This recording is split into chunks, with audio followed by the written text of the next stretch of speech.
¿Qué son los monopolios y por qué te afectan? Los monopolios son empresas que abarcan el 100% de un mercado. Su raíz viene de los griegos mono, que es uno, y polein, que es vender. Entonces uno solo vende lo que necesitas. Para que algo se pueda catalogar como monopolio, no tiene que haber absolutamente ninguna otra empresa que ofrezca este producto o servicio. Esto es un juego de definiciones. La verdad es que los monopolios que entran en la definición son muy difíciles de lograr, pero hay formas para que existan. Hay un sinfín de creencias cuando de monopolio se trata, y en lo que todos estamos de acuerdo es que nos afecta a todos, menos claro a los dueños de los monopolios. Nos afecta por una sencilla razón: no hay opciones para elegir, entonces le tenemos que comprar a la única empresa que vende lo que queremos comprar. Como es el único, pues se encaja con los precios. Créanme que si un monopolio pudiera cobrarte $1.000.000 por su producto o servicio, lo haría, pero casi nadie tiene esa cantidad de dinero y no venderían nada. Así que ellos buscan el precio más alto que puedan con menores costos. Pero a fin de cuentas, si quieren ventas deben producir. Ellos conocen toda la demanda que hay porque ellos son los únicos que venden, así que es fácil calcular cuánto van a tener que producir para que les salga al menor costo y el precio sea el más alto posible. Básicamente buscan el precio donde puedan tener más utilidad, donde les cueste lo menos posible su producción y lo puedan dar más caro. Aquí entra la oferta y la demanda. Si el producto es escaso, tendrá mayor precio. A este fenómeno se le conoce como precio y nivel de producción monopolista. Entonces aquí entendemos que el propósito de un monopolio es maximizar utilidades, más no vender a precios competitivos. No está para nada mal querer generar utilidades de una actividad empresarial. Si haces algo bien, tienes que cobrar bien. Pero la cuestión de los monopolios es completamente diferente. Ellos solo quieren cobrar lo más que puedan. En la práctica, lo que provocan los monopolios es que el precio aumente constantemente. Con la baja producción que mantienen, justifican sus precios altos. Y como no hay nadie más a quien comprarle, te jodes y tienes que pagar. Entonces el resultado es que obtienes un producto o servicio de la peor calidad posible al precio más alto y sin ninguna posibilidad de comprarle a alguien más, simplemente terrible. ¡Qué pésimo servicio! Hasta aquí queda claro que los monopolios son prácticamente un robo, aunque hay algo bastante turbio sobre los monopolios. Si son un abuso para el consumidor, entonces ¿por qué existen? Existe un concepto que vale la pena explicar para continuar: el monopolio natural. La idea es que una empresa que se especializa en su mercado llega a un punto en el que es imposible competir con ella. Se argumenta que esto ocurre de manera natural en los mercados. Pensemos en una empresa que tiene una infraestructura millonaria. La inversión para competir con ella es tan grande que nadie quisiera competir, y entonces se convierte en un monopolio. Esta idea le gustó a los gobiernos porque era una justificación perfecta para intervenir en sectores estratégicos de la economía en general, y también para regular y o cobrar más impuestos. Ahora, supongamos que sale un valiente que compite con un monopolio natural. Entonces tiene que meter mucha infraestructura y al final tienes un desastre de infraestructura. En términos simples, pensemos en servicios como la luz eléctrica. Si hubiera varias compañías de luz en México, las calles estarían llenas de cables y sería un relajo para todos. O servicios de agua si hubiera muchas empresas de agua. Tendrían que romper la calle para que alguien haga un contrato y las redes de agua de la ciudad se confundirían. A este problema se le conoce como duplicación excesiva. Entonces, con justificaciones como esta, los gobiernos pueden cobrar por permisos, pueden expropiar empresas o también pueden optar por ofrecer ellos ese servicio. Este problema es causado porque el gobierno es dueño de la vía pública, así que ponerle precio a una renovación de infraestructura en servicios básicos es prácticamente imposible. Dicho de otro modo, las empresas que quieren instalar luz, agua e internet subterráneo tienen que pagarle al gobierno, pero el gobierno no sabe ni cómo cobrar. Si cobra barato habrá duplicación excesiva, y si cobra caro nadie va a invertir, por eso nadie se pone de acuerdo. En estos casos se pueden hacer licitaciones, o sea subastas, para ver qué empresa o empresas ganan cierta área de construcción, pero el problema es que amañan las subastas.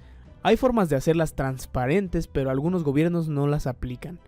Entonces así es como se crean los bienes y servicios públicos, con la justificación de que los monopolios naturales causarán desastres como la duplicación excesiva, cuando alguien quiera competir con ellos.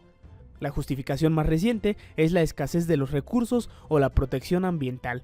Si muchas empresas talan árboles o cavan pozos de agua sin control, algún día nos quedaremos sin árboles ni agua. Entonces el gobierno dice, mejor nosotros damos los permisos de explotación. o de plano, mejor nosotros nos encargamos de administrar esos recursos para que no los exploten rapazmente.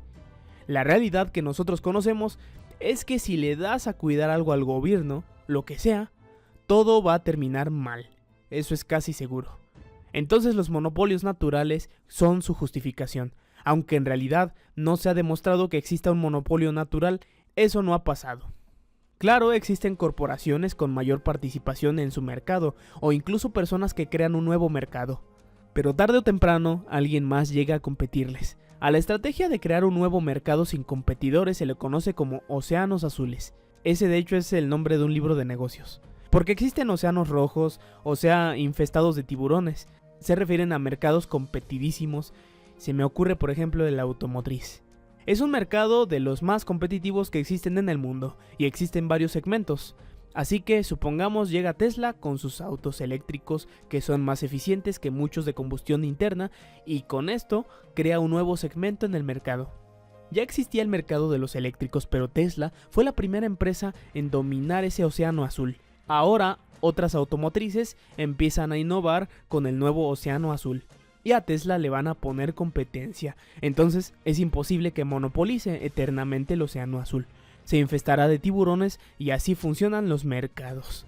Si inventas una tecnología nueva y creas un océano azul, tarde o temprano se teñirá de rojo, o sea, vendrán competidores. Entonces es imposible que exista un monopolio en un mercado con libre competencia.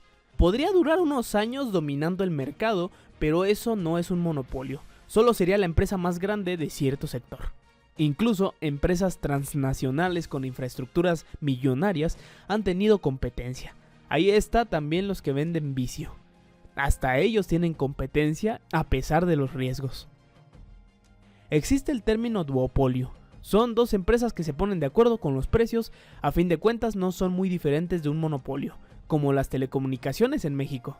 Hay un concepto de agrupaciones de empresas con cierta palabra que no diré. La Organización de Países Productores de Petróleo es uno de ellos, pero le vamos a llamar oligopolio. Los oligopolios son un grupo pequeño de empresas poderosas, algo como los duopolios. Se ponen de acuerdo con los precios, al final no es muy diferente de un monopolio, pero fingen competencia.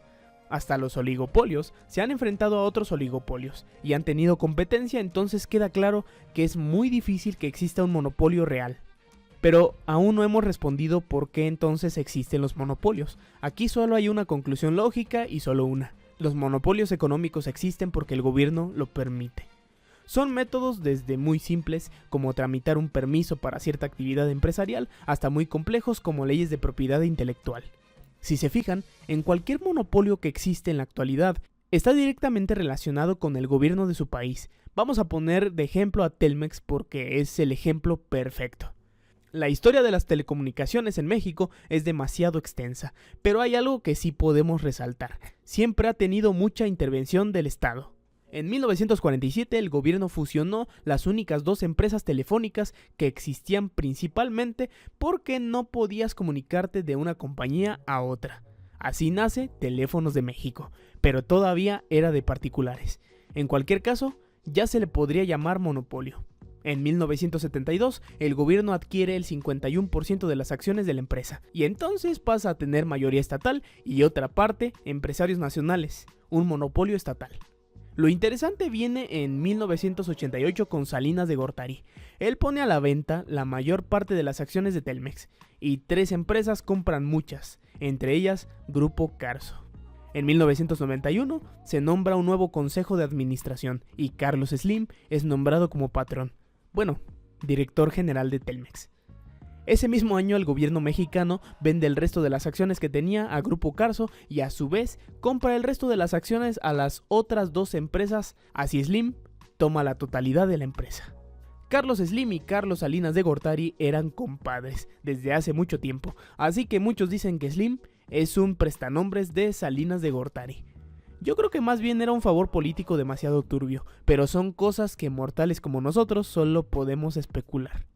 Bueno, entonces después de esto Slim empezó a ganar muchísimo dinero, hasta que en algún momento fue el hombre más rico del mundo. Actualmente ya no lo es, pero sigue figurando entre los 10 más ricos. Todos sabemos que su servicio es una porquería porque muchos gobiernos lo siguen apoyando. No solo en México, este señor está prácticamente en toda América y hasta uno que otro país de Europa. Casi podemos decir que Telmex sigue siendo un monopolio. Van a decirme que ya hay otros servicios, pero solo funcionan en ciudades grandes y pues es como si no sirviera. Si no se ha podido ponerle competencia a Telmex es porque el gobierno lo ha estado beneficiando. Es muy fácil financiar campañas políticas y luego pedir favores a cambio. Así funcionan las campañas electorales en toda Latinoamérica.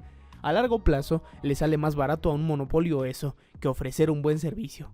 En estos casos, privatizar servicios estatales no hace mucha diferencia de que los tenga el gobierno, pero eso sí, un gobierno siempre será más ineficiente que un particular, aunque en nuestro ejemplo sea Slim.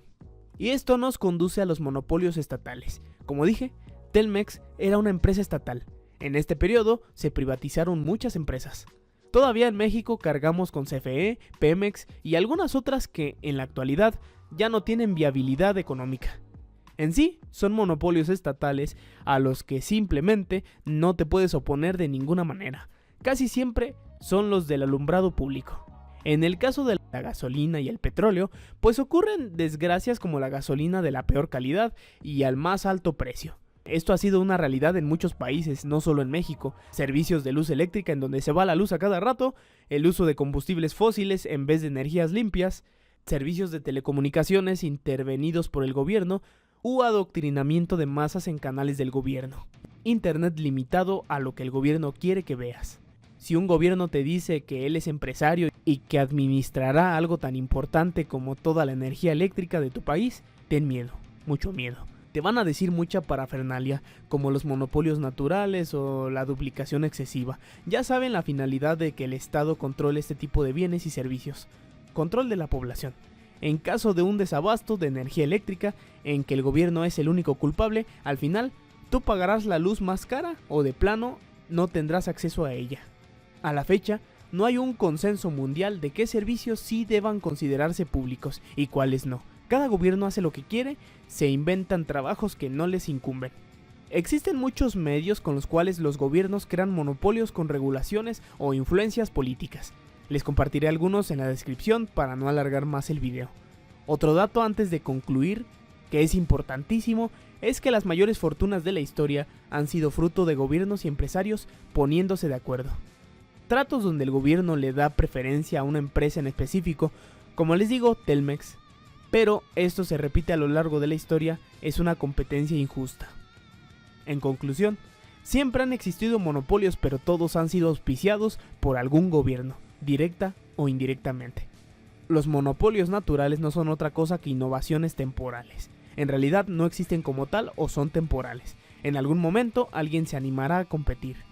El problema de una doble duplicación sin duda es un problema, pero abordado de mala manera. Se puede resolver con subastas, con un anonimato para evitar que la balanza se incline de un lado. Los monopolios estatales, también llamados públicos, son el peor tipo de monopolio posible. En esto simplemente nadie se escapa de pagar un servicio pésimo. A veces dirán que el servicio está subsidiado, pero con precios competitivos en el mercado, tendríamos precios más baratos. Un monopolio siempre te asegura el peor bien o servicio posible, al más alto precio. Una completa privación a la libertad del consumidor. Y lo más irónico, el gobierno que supuestamente intenta evitar la existencia de los monopolios, al final es el creador intelectual de estos mismos.